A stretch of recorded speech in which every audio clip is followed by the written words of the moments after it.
Welcome sports fans, welcome back to another video. I'm your host Jomar. I am Rush. And this is This or That Sports TV.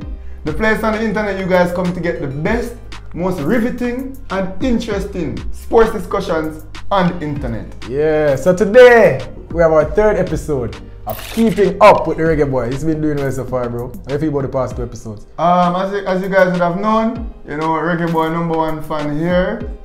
And this is my favorite feature, so I'm very, very happy to be here, bringing it to you guys once more. And what we're talking about today? Before, guys, like the video right now. Subscribe to the channel if you're not subscribed as yet. Alright, let's get into the video. So today, we're going to be addressing a few things. We're starting with Tappa's legacy. I want to know from the viewers, what is Tappa's legacy? Is Tappa's legacy spoiled at this point? Let us know in the comment section. But first, let's talk about his playing career.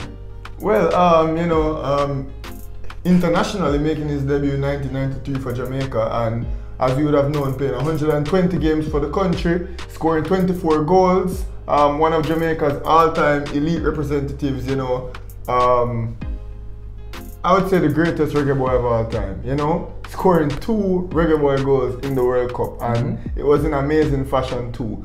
Obviously, I can't necessarily remember it happening because I was but a wee child at the point. Yeah. But those are memories that I would have later found out about and would have stuck with me forever. So, Jamaica's fave at a point, safe to say. huh? Tappa was Jamaica's fave at a point, safe to say. Tappa, Theodore Whitmore had to have been a Jamaica golden boy. Yeah, think about it. Look how we love Liam Bailey right now. We love Mikel Antonio at this point. Imagine Tappa. For the longest while. And I've spoken to old heads, you know, people older than me who would have been there during that era, and they said that Tappa was everything. He was the star. He was the captain Jamaica, you know? Right. So, you want to talk more about his domestic playing career? Alright, so in 1994 he made his senior team debut at Cape Town Spurs, where he made 3 appearances.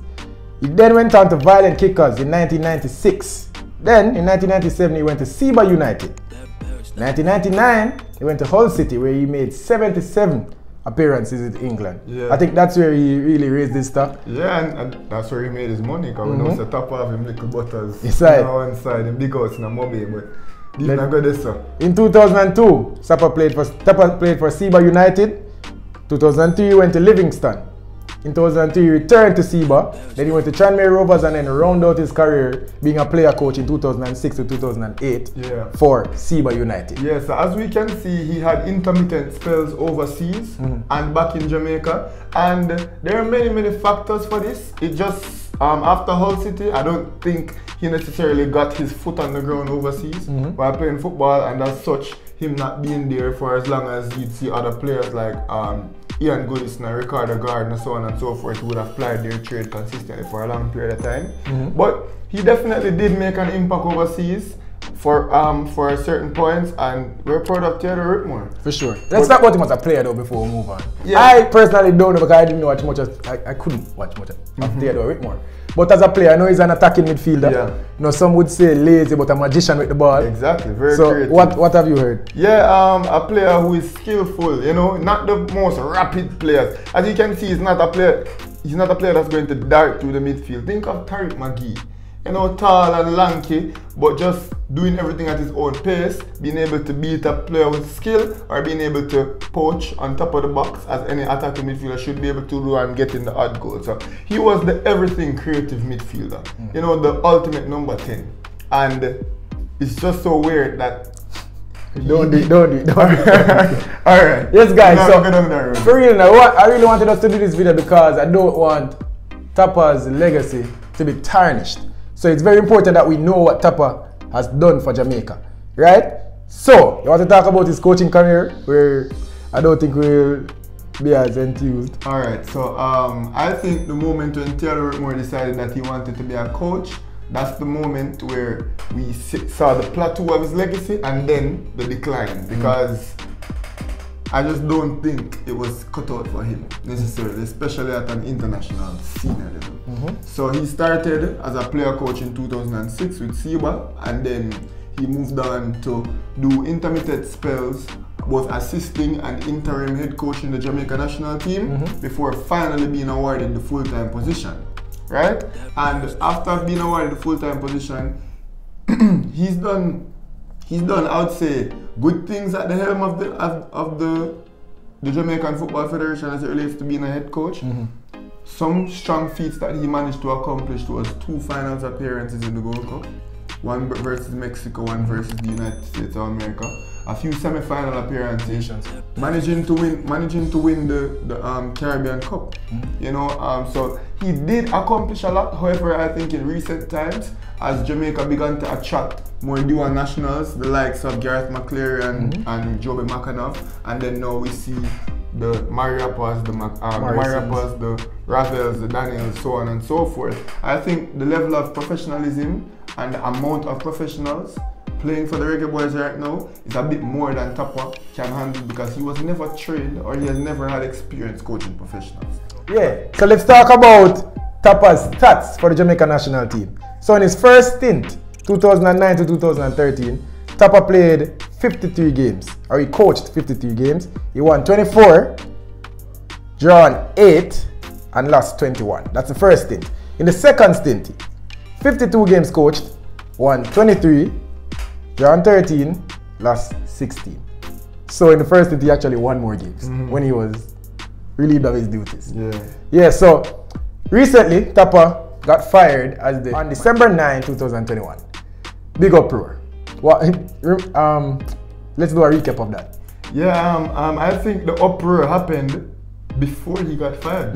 The uproar was in order to get him fired. After he got the boot, I think it was more a sense of relief, and I would go as far as to say jubilation amongst the Jamaican people. We called it late.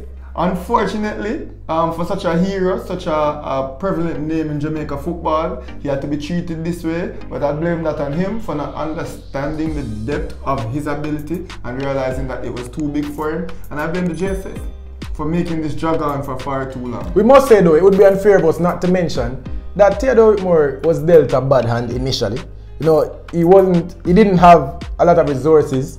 You know, he didn't have physios, assistant coaches. He asked for it, he got it this year. And unfortunately, the results didn't, reflect that. Yeah, as so I said, I want us to mention that. Me personally, what I do believe is truly, it just got too big for him. I do not think that the quality of players that Jamaica have is, I do not think Tappa is able to manage such an amalgamation of talent. And as such, he's just in too deep. Right, I agree. Yeah, guys, so let us know in the comment section, what is Tappa's legacy? Is he still the darling of Jamaican football? Or a dinosaur coach that didn't move on with the times? Let us know, one extreme or the other. Yeah, let's do some news updates. Yeah, updates. Let's talk about the fine. Alright, so apparently JFF was fined. Yeah. And they were fined because of the stupidity of us, the fans. Now, what exactly happened? I can't remember that. It was a game that we attended? Yeah, it was the most recent game against the United States of America. There was a throwing incident onto the track. Me personally, I guess maybe I was too caught up in the game, but I cannot remember anything being thrown onto the track. However, Jamaica have accepted the fine. It's 1,000 Swiss francs, approximately 170,000 Jamaican dollars. Yeah. For an already indebted federation, that's a big blow. You know, not help at all. We're already so deep in debt, but guys, in order for us to continue being able to go to the game and enjoy the football that we love, we have to be disciplined.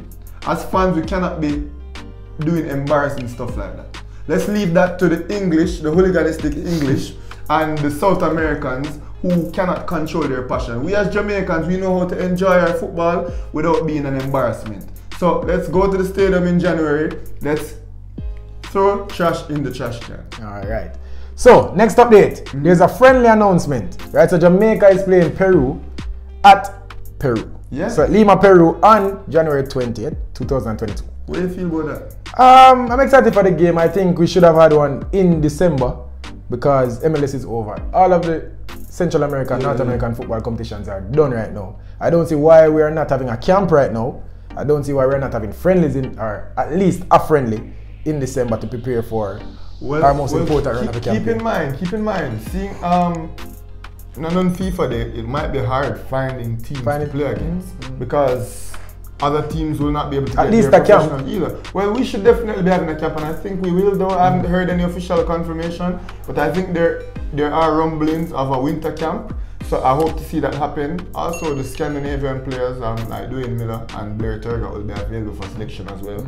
So I think this friendly is a chance for a few French players and players who were Tappa's favorite, who might not be any other coach's favorite, i.e. Javon Watson and Alvas Powell, for them to show why they truly do belong into the team. If they get selected, I think they'll be selected for this friendly. Let's see. Let's see. Well, yeah, guys, that's it. Next week, we'll be talking about the appointment of a new coach and doing much more. So yeah, that's it for keeping up with the Reggae Boyz episode 3. Yeah, you know, always nice to speak about the Reggae Boyz. You know, big up to Tappa, greatest reggae boy of all time. I hear he might be coaching the Cayman Islands team. That's more of your level. No offense. Left that now. But yeah, give them the mats and left it. Alright, so Rush want to wrap it up real quick. Before we go, guys, please, every week or every video, I'm gonna give the man them an instruction and the woman them, because the ladies them want to channel. That's not a lie. That's not a lie. If each one of our subscribers can get us 5 subscribers, guys, do you know how many subscribers that would get us before the day ends? So please just subscribe, like, comment, and tune in again. Alright. Keep it up with the Reggae Boyz. We're out.